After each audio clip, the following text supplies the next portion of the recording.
Bismillahirrahmanirrahim. Assalamualaikum warahmatullahi wabarakatuh. Alhamdulillahirabbil alamin. Wa bihi nasta'inu ala umuri dunya waddin. Asyhadu an la ilaha illallah wahdahu la syarika lah, iyyahu na'budu wa iyyahu nasta'in. Wa asyhadu anna Muhammadan 'abduhu wa rasuluhu al-mab'uts rahmatan lil alamin. Allahumma shalli wa sallim wa barik ala hadzal nabiyil karim wa ala alihi at-tahirin wa ashabihi at-tayyibin wa man tabi'ahum bi ihsan ila yaumiddin. Amma ba'd, faqala Allah ta'ala fil Qur'anil Karim, a'udzu billahi minasy syaithanir rajim. Bismillahirrahmanirrahim. Ya ayyuhalladzina amanu taqullaha wal tanzur nafsum ma qaddamat lighad wattaqullaha innallaha khabirum bima ta'malun. Wa qala Rasulullah sallallahu alaihi wasallam, al-kayyisu man dana nafsahu wa 'amila lima ba'da al-maut wal 'ajizu man ittaba'a nafsahu hawaha wa tamanna 'ala Allahil amani.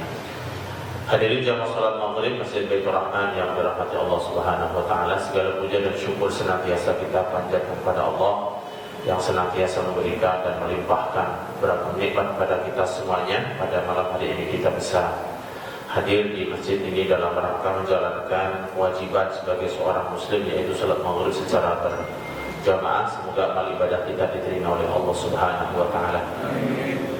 Salawat serta salam semoga senantiasa tercurah kepada junjungan kita Nabi besar Muhammad sallallahu alaihi wasallam. Kita memohon kepada Allah Subhanahu wa taala semoga apa yang kita lakukan ini menjadi bagian dari amal soleh di sisinya, dan diberikan ilmu yang bermanfaat, dan ditunjukkan kebenaran itu sebagai kebenaran, dan ditunjukkan pula yang kebatilan sebagai sebuah kebatilan, untuk kita bisa mengikuti yang benar dan menjauhkan diri dari segala yang batil. Hadirin sekalian yang dirahmati Allah, insyaallah kita akan melanjutkan kajian kitab Fiqh Bulughul Maram. Kita memasuki pada bab selanjutnya, yaitu bab yang baru tentang bab tayammum. Ya, setelah kita berbicara tentang bab air, ya, bab bersuci, kemudian bab wudu, dan kemudian juga hukum mandi dan hal-hal yang terkait dengan itu, ya, dan kemudian adalah bab tayammum, dan semuanya ini masuk di dalam atau di bawah kitab Thaharah, yaitu bab besarnya, yaitu tentang masalah bersuci. Tentu masalah tayammum ini hadirin sekalian pembahasan yang insyaallah cukup familiar bagi kita, dan Imam Ibnu Hajar menyebutkan di dalam kitab yang Bulughul Maram beberapa hadis. Seperti biasa saya akan membacakan teks hadisnya, kemudian kita akan mencoba untuk memahami penjelasan syarah yang disampaikan oleh para ulama terkait hadis tersebutnya. Tentang kitab babul tayammum, yaitu bab tentang tayammum, ya. Ada beberapa hadis ya di dalam bab ini. Ada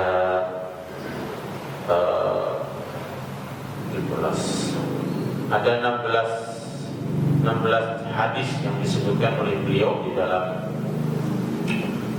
bukunya ini, bab tayammum. Hadis yang pertama adalah hadis yang bersumber dari Jabir bin Abdullah, dari Jabir bin Abdullah, anna Nabi sallallahu alaihi wasallam qala, Rasulullah sallallahu alaihi wasallam sesungguhnya telah bersabda, utitu khamsan. Beliau bersabda, aku diberi 5 hal, lam yu'tahunna ahadun qabli, yang tidak diberikan 5 hal itu kepada seorang pun sebelumku. Artinya ini merupakan kekhususan, keistimewaan yang Allah berikan kepada Rasulullah, yang tidak diberikan kepada orang sebelum Nabi. Termasuk juga para Nabi itu tidak mendapatkan 5 kekhususan. Apa saja 5 kekhususan itu? Nusirtu birru'bi masirata syahrin. Aku diberikan pertolongan oleh Allah, ya, di dalam peperangan atau dalam pertolongan yang lain, birru'bi, dengan diberikannya, ditanamkannya rasa takut kepada musuh, masirata syahrin, sejauh perjalanan 1 bulan.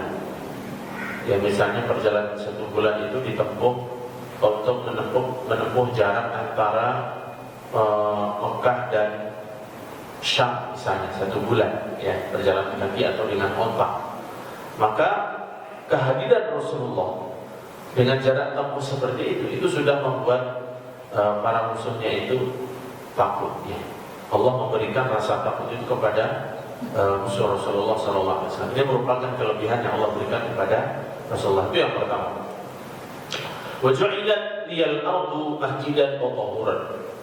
Dan dijadikan untukku bumi sebagai masjid dan sebagai tempat yang suci. Ini juga keistimewaan yang Allah berikan kepada Rasulullah. Maka kemudian sabda beliau, fa ayyuma rajulin, maka siapapun orangnya, meskipun di sini disebutkan kata-kata rajul yaitu laki-laki, maka siapapun orang laki-laki ya, tapi masuk di dalamnya adalah laki dan perempuan. Maka siapa saja orang yang adrokat sholat, mendapati atau menjumpai waktu sholat, fal yusolli, maka hendaklah dia sholat di tempat itu. Yang misalnya orang sedang di tengah hutan atau di atas gunung, di pinggir laut, seorang muslim untuk saat ini sebagai umat Rasulullah itu tidak ada halangan untuk tidak menjalankan sholat. Berbeda dengan umat sebelumnya. Umat sebelumnya itu mereka hanya boleh beribadah di tempat-tempat ibadah saja. Kaum Yahudi beribadah di sawamid ya, ataupun sinagog. Kalau orang-orang Nasrani di gereja ya, dan seterusnya. Nah, adapun umat Islam ini berdasarkan sabda Rasulullah ini, semua bumi ini, semua bagian wilayah bumi ini adalah bisa digunakan sebagai masjid, tempat bersujud, artinya untuk ibadah, dan sekaligus semua bagian dari bumi ini merupakan sesuatu yang suci. Ini yang nanti kaitannya dengan tayamum. Ya, apakah hadis ini memberikan pemahaman bahwasanya seseorang tayamum itu bisa menggunakan semua bagian dari bumi ini, ataukah ada bagian tertentu saja yang boleh digunakan untuk tayamum, misalnya tanahnya saja atau debunya saja atau semua bagian. Karena di dalam hadis ini bunyinya bumi itu dijadikan sebagai alat bersuci masjid dan alat bersuci. Dalam hadis ini, hadirin sekalian, Al-Imam Ibnu Hajar hanya menyebutkan 2 kekhususan saja. Padahal hadis tersebut di awal Rasulullah mengatakan berapa? Ada 5 hal yang Allah khususkan untukku yang tidak diberikan kepada seorang pun sebelumku. Tetapi Imam Ibnu Hajar mencukupkan 2 hal saja karena ini yang terkait dengan pembahasan thaharah. Ya, karena di situ ada Rasulullah mengatakan bumi dijadikan untukku sebagai masjid dan tempat yang suci ya. Namun dalam riwayat lain, wa fi hadis Hudzaifah 'inda Muslim, dan dari riwayat Hudzaifah yang diriwayatkan oleh Imam Muslim, wa ju'ilat turbatuha. Kalau di dalam hadis yang pertama tadi bunyinya ju'iyat lil ardu, bumi ini dijadikan sebagai masjid dan sesuatu yang suci. Namun dalam riwayat lain disebutkan wa ju'iyat turbatuha, dan dijadikan tanahnya. Turbah itu sebenarnya tanah, turab ya. Lana bagi kami tahuran, sebagai alat untuk bersuci, sesuatu yang suci dan mensucikan. Turbah. Yang cuma hanya saja para ulama nanti mengatakan, menjelaskan apakah turbah ini satu makna dengan ardul, bumi tadi. Ya. Idza lam najidil ma, jika kita tidak menjumpai air. Artinya tanah itu, bumi itu bisa menjadi sebagai media untuk bersuci jika tidak mendapatkan air. Ya, ini berarti al-aslu fit thahara bil ma. Hukum asal di dalam bersuci itu adalah menggunakan air. Ya. Wa an Ali radhiyallahu anhu, dan dalam riwayat lain yang bersumber dari Ali radhiyallahu anhu berkata, inda Ahmad, hadis ini diriwayatkan oleh Imam Ahmad, wa ju'liyat turab. Ya, dan ini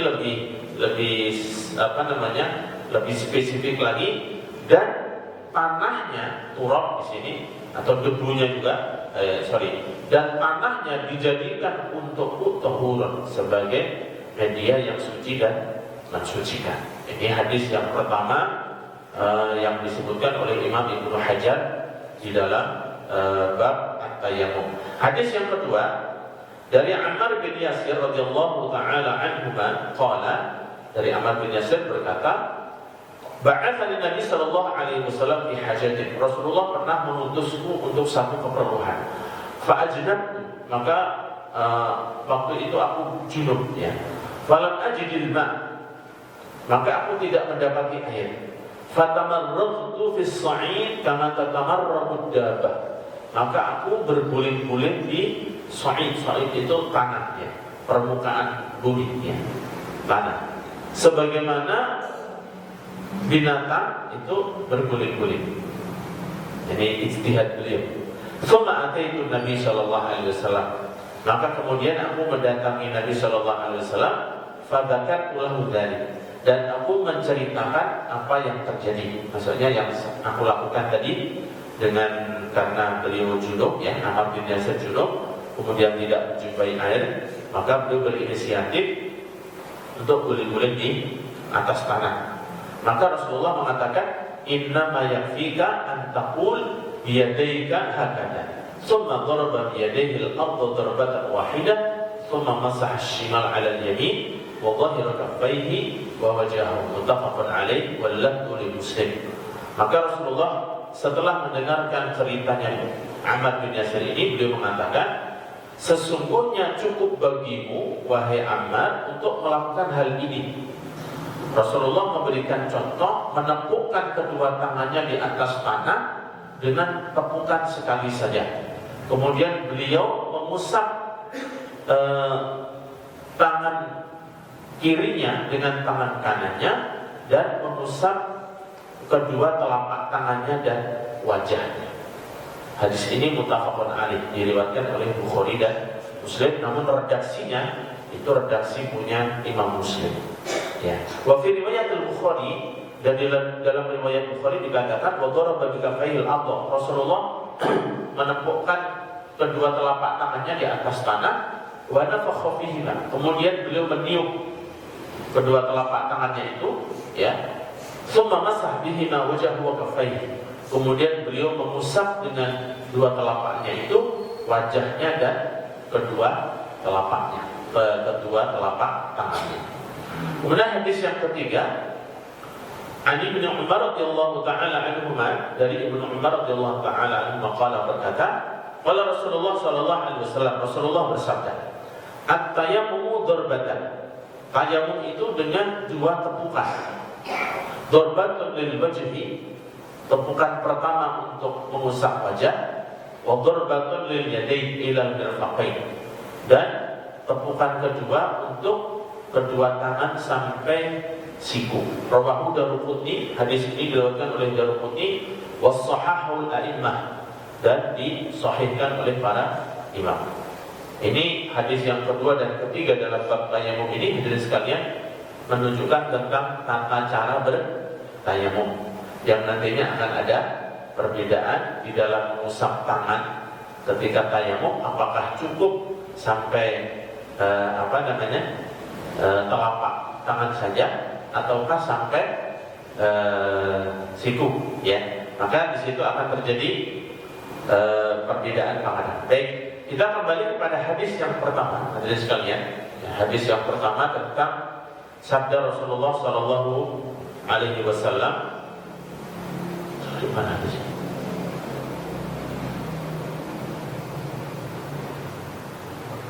Hadis Rasulullah sallallahu alaihi wasallam tentang kekhususan beliau ya. Laqad khassallahu ta'ala nabiyahu Muhammad bi khasa'is jammah. Allah Subhanahu wa taala telah memberikan kekhususan kepada Nabi Muhammad dengan kekhususan yang banyak. Adapun dalam hadis ini disebutkan 5, itu tidak sebagai sebuah pembatasan. Mungkin dalam hadis lain Rasulullah juga pernah mengatakan, aku diberikan kekhususan oleh Allah demikian dan demikian. Bahadil khasa'is la yusyriku biha ahadun minal anbiya. Dan kekhususan ini tidak diikuti atau tidak bergabung di dalamnya seorang pun dari para nabi. Wa minha, di antara kekhususan itu, annahu nusira birru'bi masirat asyhrin. Rasulullah diberikan pertolongan oleh Allah Subhanahu wa taala dengan ditanamkan rasa takut kepada musuh dari jarak tempuh 1 bulan. Wa uhilla lahu akhdul ghanaim, Dan dihalalkan bagi Rasulullah itu untuk mengambil atau memakan harta ghanimah. Adapun umat-umat terdahulu itu tidak dihalalkan harta ghanimah. Sementara para nabi itu dahulu juga ada syariat perang. Nah, hartanya kemana itu? Kan para nabi juga diberikan pertolongan untuk menang dalam peperangan. Hartanya kemana yang dikumpulkan oleh para nabi dan para pejuang perang itu? Ya. Wa utiya syafa'ah, dan Rasulullah diberikan syafaat yang disebut dengan syafaatul uzma atau asy-syafa'ah al-kubra, yaitu syafaat besar yang tidak diberikan kepada seorang nabi pun. Wa bu'itsa ila nasi kafatan. Ada berapa tadi? Yang pertama adalah Rasulullah diberikan pertolongan dengan masukkannya rasa takut kepada musuh sejauh jarak tempuh 1 bulan. Kemudian dihalalkan harta ghanimah, kemudian diberikan hak syafaat, kemudian Rasulullah diutus untuk wa bu'itsa ila nasi kafatan, dan Rasulullah itu diutus untuk semua manusia, bukan hanya bangsa Arab saja, bukan hanya kaum atau masyarakat Arab saja, tapi semua orang Arab dan orang Ajam, kulit hitam, kulit putih, kulit coklat, semuanya masuk dalam risalah Rasulullah. Berbeda dengan nabi-nabi sebelumnya, di mana mereka diutus untuk kaumnya saja. Yang keempat, wa minha ju'ilat lahul ardu wa li ummatihi masjidan wa tahura. Dan kekhususan yang kelima, dijadikan untuk Rasulullah bumi ini sebagai tempat untuk masjid dan tempat untuk sholat dan tempat untuk bersuci atau alat yang bisa bersuci dan mensucikan. Hal itu berlaku kekhususan untuk Rasulullah, namun berlaku untuk Rasulullah dan umatnya. فَإِذَا لَمْ يَجِدْ أَحَدٌ مِنْ أُمَّتِهِ الْمَاءَ لِيَتَوَضَّأَ أَوْ لِيَغْتَسِلْ فَلْيَتَيَمَّمْ وَلْيُصَلِّ حَيْثُ شَاءَ. Jika salah seorang dari umatnya ketika hendak berwudu atau mandi dan tidak menjumpai air, maka dia bertayamum dan sholat sesuai dengan kemampuan. Jadi sekalian yang dirahmati Allah Subhanahu wa taala, hadis ini sebagai muqaddimah itu dijelaskan 5 hal tadi. Namun sekali lagi dalam hadis yang disebutkan oleh Imam Ibnu Hajar di dalam Bulughul Maram ini hanya menyebutkan 2 saja ya. Kita insyaallah akan berusaha untuk menjelaskan 5 keistimewaan yang Allah berikan kepada Rasulullah Shallallahu Alaihi Wasallam. Kenapa hadis ini hanya dipotong, disebutkan potongan yang kedua pertama, seperti yang tadi saya sampaikan, karena yang terkait dengan judul ini ya. Baik. Hadis yang pertama, utitu khamsan lam yu'muna qabli nusirtu birru'li masarata syahri. Intaqal al-musannif rahimahullah ila taharah at-turabiyyah wa hiya at-tayammum. Setelah menjelaskan hadis-hadis sebelumnya, bab sebelumnya, Imam Ibnu Hajar menjelaskan tentang babul ghusl dan seterusnya. Pada kesempatan ini beliau menjelaskan tentang toharah yang menggunakan tanah, yaitu tayamum. Tayamum itu sendiri artinya secara bahasa hadirin sekalian adalah al-qasdu, yaitu menyengaja sesuatu ataupun berkeinginan kepada sesuatu. Dan secara syariat atau secara istilah, tayamum adalah al-qasdu ila as-sa'idil thayyib 'inda 'adami wujudil ma'. Berniat untuk menggunakan as-sa'id at-thayyib. As-sa'id itu adalah sesuatu yang ada di permukaan bumi. At-thayyib yang bersih, yang baik. Jadi yang ada di permukaan bumi yang baik. Berarti tidak semuanya, ada batasannya itu yang baik, karena di atas permukaan bumi itu akan banyak nanti jenisnya ya. Indah ada di wujudil ma', ketika dalam kondisi tidak ada air. Inilah definisi tayamum, yaitu niat untuk menggunakan permukaan bumi atau tanah dengan niat bersuci di saat ketika tidak ada air. Limasmil a'dha' ala sifatin makhsusah, untuk mengusap ya, mengusap ya, bukan membasuh ya. Kalau membasuh nanti ngambil tanah dan disiramkan ya. Jadi mengusap saja, mengusap anggota tubuh dengan cara tertentu. Jadi ada tata cara. Wa hadzal bab mimma yadullu ala mada samahatil Islam. Bab ini menunjukkan bagaimana keluasan agama Islam, ya, dan kemudahan agama Islam. Wa maji'ul bada'il min al-asl al-mafrud, dan adanya sesuatu pengganti atau boleh dibilang ibadah alternatif dari hukum yang diwajibkan. Jadi banyak di dalam Islam ini ibadah-ibadah yang tadinya ibadah tertentu, namun dalam kondisi yang berbeda, sehingga ibadah tersebut tidak bisa dilakukan, maka diganti dengan ibadah yang lain. Nah, belum.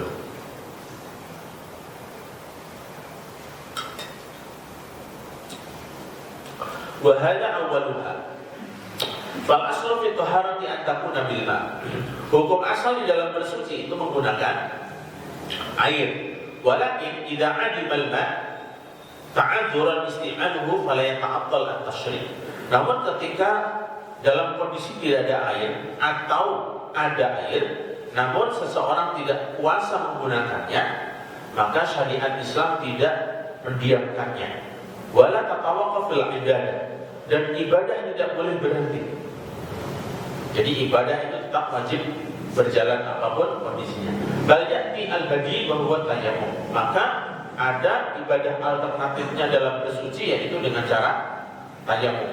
Sawa'un kana tayammum rukhsatan aw azimatan. Apakah tayammum itu sebagai sebuah rukhsah, keringanan, atau azimah? Azimah itu lawan keringanan, yaitu hukum asal. Fa innahu niyabatun mu'aqqatah.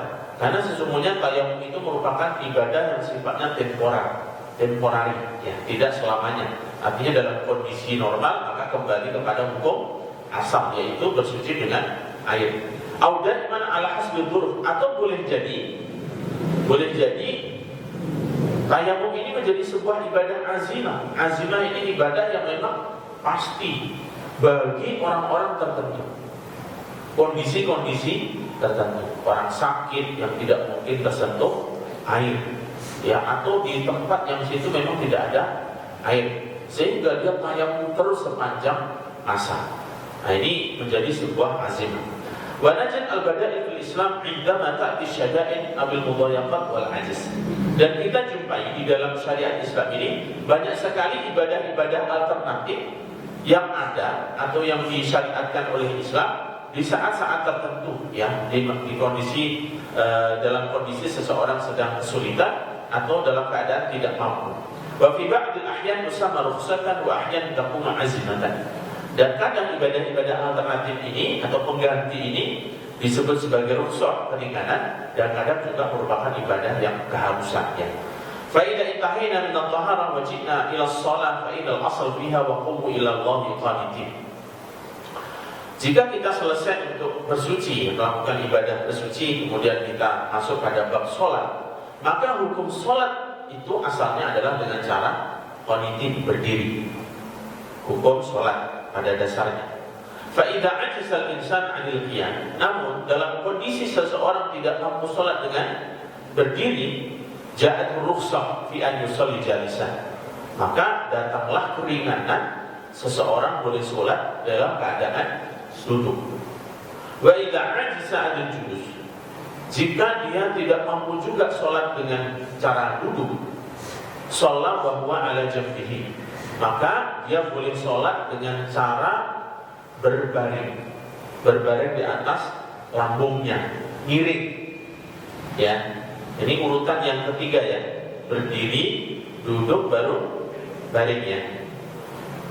Wa idza ajisa fa mustalqiyan 'ala dhuhri. Jika tidak mampu miring, maka dia terlentang di atas punggungnya. Jadi urutannya begitu, ya.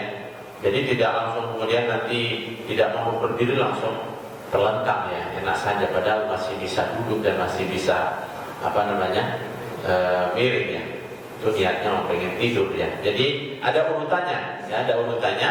Dan kalau memang tidak mampu maka dengan isyarat sesuai dengan kemampuannya, ya. Kalau isyarat juga tidak mampu, ya berarti sudah saatnya untuk disolatkan, ya. Wa idza jinna ila siyam. Begitu juga kalau kita masuk dalam bab puasa. Fal aslu, hukum asal dibuat dalam terkait puasa itu adalah Faman syahida minkum syahra falyasum.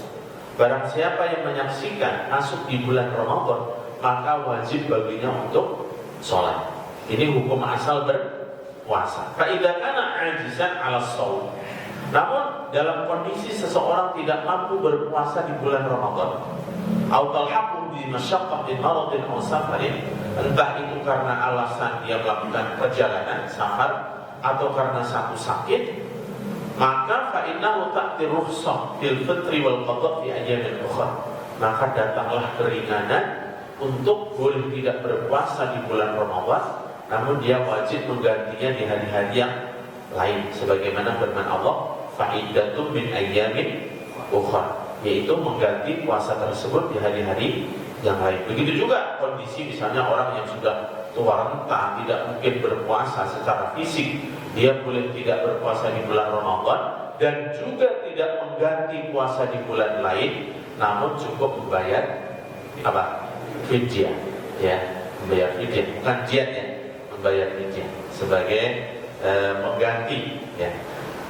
Kemudian juga dalam hal haji, bagi haji ini awal mulanya adalah man istata'a ilaihi sabila, ya, yaitu bagi siapa saja yang mampu melakukan perjalanan, dan itu sifatnya yang mampu saja, ya, bukan merupakan kewajiban setiap orang harus berhaji, tapi bagi yang mampu setahun sekali. Begitu juga dalam bab jihad.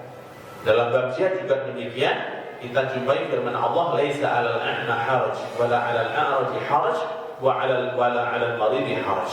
Tidak ada dosa bagi orang yang buta, tidak ada dosa bagi orang yang pincang, tidak ada dosa bagi orang yang sakit untuk tidak mengikuti berjihad. Jadi dalam Islam ini luar biasa, ibadah-ibadah yang dalam kondisi tertentu dia ada badalnya atau ada penggantinya. Wa min huna lam yakun fi tasyri' ma yusamma tariqan masdudan. Oleh karena itu, boleh dikatakan dalam Islam itu tidak ada jalan buntu. Tidak ada jalan buntu, semuanya terbuka. Ketika seseorang berkewajiban untuk beribadah tidak bisa melakukan secara sempurna, maka ada pilihan-pilihan alternatif syariat Islam memberikan caranya. Bal ulama ajizal insan ja'a rukhsah wa tayammum yakhtalifuna bihi ala ma sayati insyaallah, ya. Dan begitu juga tayammum ini merupakan salah satu bagian dari ibadah pengganti, ya. Hanya saja nanti para ulama berbeda pandangan mengenai hal-hal terkait tayammum ini, apakah merupakan rukhsah, apakah dia merupakan ibadah keringanan ataukah dia azimah. Kama ikhtalafu fi ibahatil maitah idza nafada ta'am wa lam yajid ma yasuddu raqahu wa wajada al-maitah wa hiya muharramatun fil asl. Sebagaimana para ulama itu berbeda pandangan mengenai hukum makan bangkai. Seseorang dalam keadaan terpaksa, ya, boleh untuk memakan sesuatu yang diharamkan jika tidak menjumpai makanan selain itu, ya. Nah, hukumnya makanan tersebut haram, tetapi dalam kondisi tertentu dibolehkan, sebagaimana dalam firman Allah, "Faman ittara ghayra baghin wala 'adin fala itsma 'alaih." Bagi seseorang yang dalam keadaan terpaksa tanpa berniat untuk melampaui batas, maka tidak ada dosa baginya. Nah, apakah kebolehan untuk memakan bangkai di saat tidak ada makanan lain selain itu merupakan sebuah keringanan yang sifatnya silahkan diambil silahkan, tidak diambil juga boleh, atau sebuah azimah, satu keharusan, ya. Maka para ulama pun dalam hal ini juga berbeda pandangan. Misalnya seseorang dalam keadaan terpaksa, dalam keadaan emergensi, seandainya dia tidak makan bangkai itu akan mati misalnya, maka menjaga nyawa itu lebih diutamakan. Dalam hal ini para ulama menjelaskan wajib hukumnya orang tersebut untuk makan sesuatu yang tadinya hukumnya haram, sehingga hukumnya menjadi sebuah azimah, bukan sebuah rukhsah. Begitu, ya. Ini perbedaan yang nanti juga akan ada di dalam bab tayammum, ya. Baik, kita kembali pada khosaisun nabi, yaitu kekhususan para nabi. Bertanya tayammum, jadi tidak perlu lagi kita untuk membahas hukumnya, ya. Yang pasti kita sudah tahu hukumnya adalah diperbolehkan. Rasulullah bersabda tadi yang artinya aku diberikan 5 kelebihan, ya, 5 hal yang tidak diberikan kepada umat sebelumku atau seorang pun sebelumku, termasuk para nabi. Diberikan. Kata-kata di sini Rasulullah mengatakan aku diberikan, tidak menyebutkan siapa subjeknya.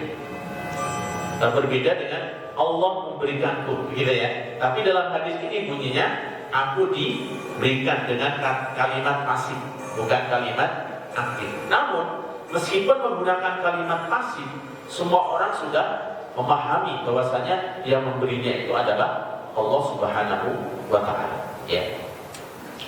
Walakin Rasul sallallahu alaihi wasallam lam yuhassir ma'utihi junal anbiya fil khams. Hanya saja Rasulullah meskipun dalam hadis ini mengatakan 5 hal, akan tetapi kekhususan yang Allah berikan kepada Nabi itu tidak hanya 5 saja. Ya, wa yumkin an yu'ta khamsan ukhra 'ashran. ولهذا ذكر السيوطي أنه عندما اختص به النبي فوصل إلى 200 sifatin. Oleh karena itu seperti Imam Suyuti itu telah menghimpun hadis-hadis yang menyebutkan kekhususan Nabi itu sampai ada 200 kekhususan. Wa dzakara Ibnu Hajar fi Fathul Bari thamaniyatan binususiha. Dan bahkan Al-Imam Ibnu Hajar menyebutkan kekhususan yang Allah berikan kepada Rasulullah itu sampai jumlahnya 80 disertai dengan teks-teks hadis yang menyebutkan kekhususan Rasulullah. Dengan demikian hadis ini tidak menunjukkan sebagai sebuah pembatasan. Meskipun Rasulullah menyebut angka, tetapi bukan sebagai sebuah pembatasan. Inilah yang kemudian hadirin sekalian, seperti kita memahami Rasulullah misalnya disebutkan dalam hadis Aisyah, sholat malam baik di bulan Ramadan maupun di luar Ramadan tidak melebihi berapa? 11 ya, 8, kemudian witirnya ada 3. Hal itu bukan merupakan sebuah pembatasan, ya, bukan merupakan pembatasan. Artinya seseorang yang sholat malam yang jumlahnya lebih dari itu juga diperbolehkan. Sebagaimana ini yang dipahami oleh para sahabat. Buktinya apa? Umar bin Khattab pada masa beliau melakukan sholat malam tarawih sebanyak berapa rakaat? 23 bersama witirnya. Ya, artinya beliau memahami hadis Aisyah itu bukan merupakan sebuah pembatasan. Ya. Wa hunaka umurun tamurru 'ala al-insan faqad la ya'lam annaha min khasa'isihi sallallahu alaihi wasallam. Wal qa'idah bi bayani khasa'isihi imma an ya'ti nas 'alaiha kama ja'a fi wahibah nasah li Rasul sallallahu alaihi wasallam. Faqad ja'a al-Qur'an bi takhsis. Ya. Jadi boleh jadi seseorang itu kadang tidak memahami hal sesuatu itu bagian dari kekhususan Nabi. Dan kekhususan Nabi itu disebutkan baik dengan teks hadis atau bahkan juga dengan Al-Quran. Di dalam Al-Quran itu ada contoh sesuatu tentang kekhususan Nabi yang tidak boleh dilakukan oleh orang lain. Dalam hal apa? Dalam hal menikah. Dalam surat Al-Ahzab ayat 50 itu Allah mengatakan khalisatan laka min dunil mu'minin. Hal ini khusus hanya untukmu wahai Muhammad dan tidak untuk orang-orang mukmin. Ceritanya ayat ini hadirin sekalian, datang seorang wanita, saya lupa namanya. Datang seorang wanita yang ingin menjadi istri Rasulullah. Maka kemudian dia menawarkan dirinya untuk menghibahkan dirinya. Dihibahkan itu diberikan supaya Rasulullah mau menikahinya. Maka Allah pun membolehkan, namun hal itu hanya berlaku untuk Rasulullah. Maksudnya apa? Ketika seorang wanita datang kepada Rasulullah kemudian meminta supaya Rasulullah menikahinya menjadi istrinya, dan Rasulullah menerimanya, kemudian menikahinya tanpa ada wali, tanpa ada orang tua, tanpa ada saksi, itu tetap sah karena adalah Rasulullah SAW, sebagaimana firman Allah khalisatan laka min dunil mu'minin. Meskipun dalam hukum syariat seorang wanita yang akan menikah itu harus ada wali, karena itu merupakan bagian dari rukun nikah, yaitu ada calon mempelai laki-laki dan perempuan, kemudian ada ijab qabul, kemudian ada wali dan ada saksi. Ini merupakan rukun nikah ya. Ini umumnya. Namun bagi Rasulullah dalam hal ini termasuk dari kekhususan Rasulullah Sallallahu Alaihi Wasallam. Hadirin sekalian yang dirahmati Allah Subhanahu Wa Taala ya. dalam hadis tersebut Rasulullah menyebutkan utitu khamsan lam yu'tahuna ahadun qabli. Aku diberikan 5 hal yang tidak diberikan seorang pun sebelumku. Dalam riwayat lain ahadun minal anbiya qabli, tidak diberikan oleh seorang pun dari kalangan nabi sebelumku. Artinya 5 hal yang Allah berikan kepada nabi ini juga tidak diberikan kepada nabi sebelumnya. Pertanyaannya adalah wa idza kana lam yu'tahuna ahadun qablahu fahal yu'ta ahadun ba'dahu syai'an minha? Jika 5 hal ini tidak pernah diberikan oleh Allah kepada seorang pun sebelum Nabi Muhammad, apakah mungkin Allah memberikan 5 hal ini kepada seseorang setelah Nabi Muhammad? Maka jawabannya adalah la, di anna risalah intahat. Tidak mungkin. Kenapa? Karena risalah Islam, wahyu itu sudah berhenti. Wal ata' wal ikram min Allah Subhanahu wa ta'ala bi takhsis bi fardin min al-afrad bi syai'in lam yakun li ghairihi qad intaha amruhu. Oleh karena itu kekhususan yang Allah berikan kepada hamba-hambanya seperti para nabi ini sudah selesai. Maksudnya yang berstatus sebagai seorang nabi. Allahumma illa umurun laysat fi tasyri', kecuali hal-hal yang sifatnya bukan syariat. Itu boleh saja Allah memberikan kekhususan kepada siapapun yang dia kehendaki. Kama qalu an ba'd as-sahabah, seperti diriwayatkan dalam beberapa peristiwa yang terjadi dalam diri sahabat setelah Rasulullah tentunya. Innahu kana tamur bihil malaikah fatusallim alaihi wa kana yaraha.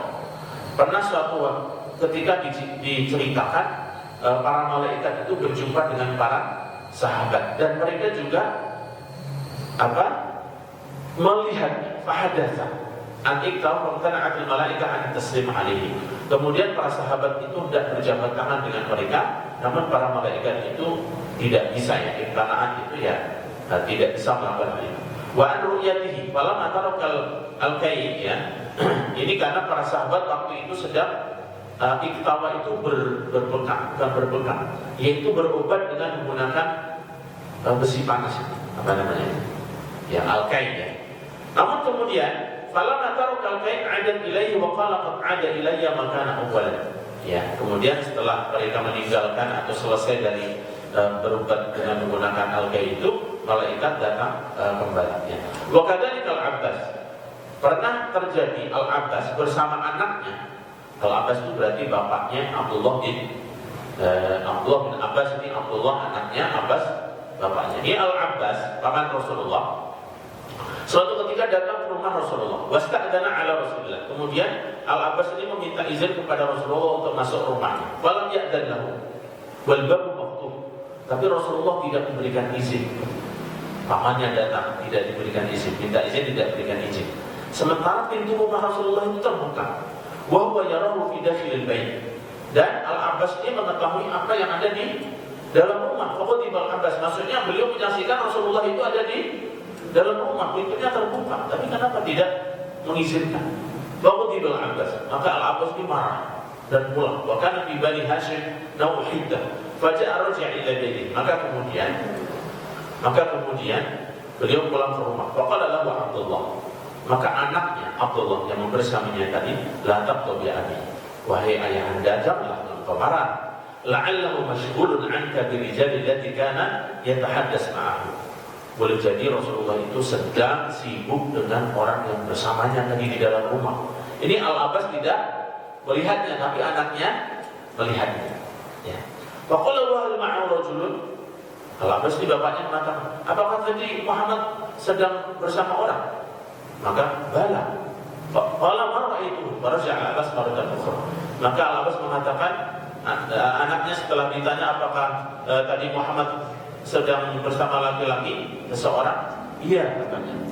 Tapi Al-Abbas mengatakan, aku tidak melihatnya. Maka Al-Abbas kembali lagi ke rumah Rasulullah. Fasta'dana ala Rasulillah fa'adina lahu. Kemudian beliau meminta izin kepada Rasulullah masuk rumah dan diizinkan. Kemudian Al-Abbas bertanya, "Masya ibn akhi ista'dantuka awwala thalatha marratin falam ta'dani wa qala lil ghulam innahu kana 'indaka rajulun tuhadithuhu." Wahai anak pamanmu berada bersama seorang laki-laki. Faltafata sallallahu alaihi wasallam ila ibni Abbas.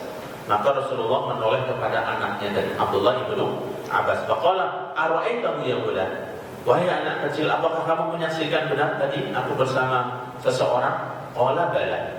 Maka Ibnu Abbas mengatakan, benar wahai Rasulullah. Maka Rasulullah mengatakan, dzaka Jibril kana 'indi ahlifa.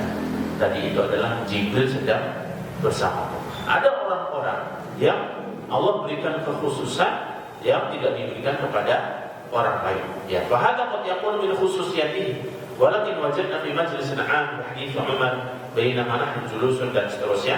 Namun di dalam hadis arba'in, hadis yang kedua, ketika para sahabat itu bersama dengan para Rasulullah, bersama dengan Rasulullah, para sahabat bersama beliau, tiba-tiba datang seorang laki-laki dengan pakaian putih berambut hitam kelam yang tidak diketahui bekas perjalanan jauh, dan tidak seorang sahabat pun yang mengenal laki-laki itu. Ternyata setelah laki-laki itu berbicara panjang lebar dengan Rasulullah tentang iman, Islam dan ihsan, Rasulullah mengatakan, fa innahu Jibril atakum yu'allimukum dinakum. Sesungguhnya yang baru saja datang itu adalah malaikat Jibril yang datang pada kalian untuk mengajarkan agama kalian. Dalam peristiwa ini para sahabat sama-sama menyaksikan. Tapi ketika dalam peristiwa tadi antara Abdullah dengan Al-Abbas, yang menyaksikan hanya Abdullah saja. Dan juga ini disebutkan, ya, ada orang-orang yang diberikan kekhususan oleh Allah Subhanahu wa taala yang tidak diberikan kepada orang lain, seperti ijabatul dakwah, yaitu makbulnya doa. Walaysa kullu insan mujabud dakwah. Tidak semua orang itu doanya makbul. Maksudnya tersyarah ini tidak semua orang itu doanya itu mudah dikabulkan. Ada tertentu orang itu kalau berdoa itu langsung makbul. Ada yang mungkin hadirin sekalian, omongannya itu kalau bahasa Jawa itu omongannya mati. Bagus. Ya pokoknya sakti lah. Ucapannya itu semacam ya dikabulkan oleh Allah Subhanahu wa taala. Walakin yujad min ba'di ibadillahi sholihin kama qala sallallahu alaihi wasallam. Ada orang-orang salih, orang-orang hamba Allah yang baik, yang Rasulullah itu mengatakan, "Lau aqsama 'ala Allahi la abar." Ada seorang salih, ada tipe orang-orang itu yang ketika dia bersumpah dengan nama Allah itu langsung dikabulkan. Ya, ada tipe-tipe orang yang seperti itu. Ini kekhususan berbicara tentang kekhususan, makna kekhususan bahwasanya kekhususan yang diberikan oleh Allah kepada Rasulullah SAW itu sudah selesai di saat Rasulullah masih hidup. Ya, jadi tidak ada nanti orang-orang yang mengaku mendapatkan wahyu atau mendapatkan hal-hal lain yang semacam ajaran-ajaran baru, meneruskan wahyunya Rasulullah dan seterusnya, mengaku bertemu dengan Jibril dan seterusnya. Ini tidak berlaku apabila yang sifatnya tasyri' ataupun syariat. Tapi kalau keistimewaan yang mungkin itu terjadi, itu boleh saja yang namanya karomah. Keistimewaan yang Allah berikan kepada orang-orang soleh itu namanya karomah. Tapi kalau diberikan kepada para nabi namanya mukjizat. Ya, jadi boleh jadi. Ya. Qala alaihi salatu wassalam usitu birru'bi masirata syahrin. Ya.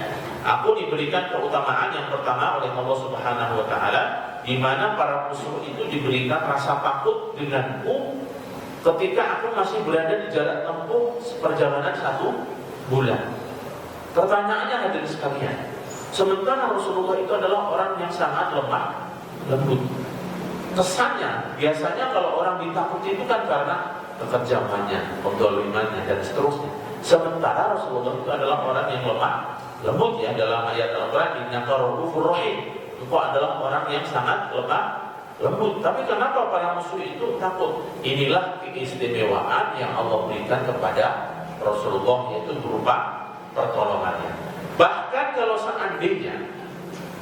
seandainya Rasulullah itu berperang sendirian, seandainya dia, maka juga Allah akan memberikan pertolongan dengan menimpakan rasa takut itu kepada musuhnya ketika Rasulullah masih berada dalam jarak tempuh 1 bulan perjalanan. Ada satu peristiwa bagaimana Allah Subhanahu wa taala memberikan pertolongan kepada Rasulullah SAW. Diriwayatkan dalam satu peperangan di Ba'dil Ghazawat, nazalna manzilan wa kana dhilu syahihan. Kami berteduh, kami mampir di satu tempat dan di mana di situ sangat jarang sekali tempat berteduh. Maka natruku syajarah al-mudillah li Rasulillah. Maka kemudian kami para sahabat meninggalkan ada pohon yang rindang ataupun tempat berteduh untuk Rasulullah SAW. Wa natajannab anhu, dan kami pun menjauh dari Rasulullah supaya Rasulullah liyaqila wa yanam, supaya beliau itu bisa istirahat siang dan tidur. Maka kemudian Rasulullah datang ke bawah pohon itu dan menggantungkan pedangnya di pohon itu. Kemudian beliau tidur. Tiba-tiba datang seorang Arab Badui dan mengambil pedang itu dan langsung menghadik Rasulullah. Rasulullah dalam keadaan tertidur tadi akhirnya terbangun dengan hadikan seorang Badui dan dibangunkan. Orang Badui ini sambil memegang pedang berdiri, sementara Rasulullah dalam keadaan duduk dan tidak bersenjata dan baru bangun dari tidur. Coba bayangkan hadirin sekalian. Maka apa yang dikatakan oleh Badui ini? Ya Muhammad, man ya'simuka minni. Wahai Muhammad, siapa yang bisa melindungimu dariku? Kira-kira Rasulullah teriak kepada para sahabatnya untuk minta tolong? Tidak. Maka sementara pedang itu ada di tangannya, ya. Wa hadza azzal wa jalasa fil ard. Sementara Rasulullah itu dalam keadaan duduk di atas tanah, ya. Maka jawaban Rasulullah apa? Allah. Saat itu juga hadirin sekalian, fasaqatus sayf min yadil a'rabi. Maka pedang itu jatuh dari tangan orang Badui itu dan kemudian diambil oleh Rasulullah. Dan Rasulullah ganti bertanya, man ya'simuka minni ya Arabi. Siapa yang bisa melindungimu dari aku wahai orang Arab Badui? Maka beliau pun akhirnya meminta maaf kepada Rasulullah SAW. Dan kisah Ibrahim alaihissalam, ketika Nabi Ibrahim itu akan dilempar ke tengah api dengan menggunakan alat namanya manjanik. Manjanik itu ketapel yang gede. Kalau bapak sekalian lihat game-game yang yang antar kota perang itu ada manjanik itu ya. Itu Nabi Ibrahim ketika mau dilempar ke api itu dengan menggunakan manjanik. Maka datanglah malaikat Jibril.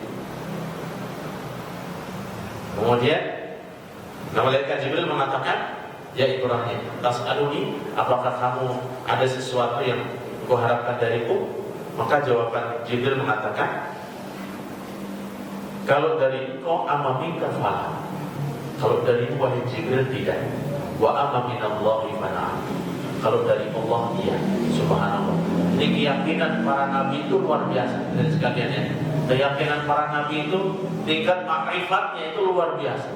Didatangi malaikat Jibril dalam kondisi yang sangat terjepit, perlu pertolongan tidak? Kata Nabi Ibrahim, kalau darimu tidak, kalau dari Allah iya. Kemudian malaikat Jibril mengatakan, ya sudah, berdoa kepadanya supaya berdoa Nabi Ibrahim. Maka apa jawaban Nabi Ibrahim? Allah Maha tahu dengan kondisi hambanya saat ini, tidak perlu aku mohon. Maka turunlah seperti yang disebutkan di dalam Al-Quran, ya naru kuni bardan wa salaman ala Ibrahim. Wahai api, jadilah engkau dingin dan selamatkanlah Ibrahim. Subhanallah, ini ayat Al-Quran yang mukjizatnya luar biasa dan sekalian. Kalau sekalian memperhatikan bunyi ayat ini, Allah berfirman, wahai api, jadikanlah dingin dan selamatkan. Seandainya Allah hanya mengatakan wahai api, jadilah kamu dingin saja, tanpa ada kata-kata selamat, mungkin Nabi Ibrahim bisa saja mati dalam keadaan kedinginan, membeku. Tapi lihat bunyi ayat Al-Quran, setiap kalimatnya itu mengandung mukjizat. Ya naru kuni bardan wa salaman ala Ibrahim.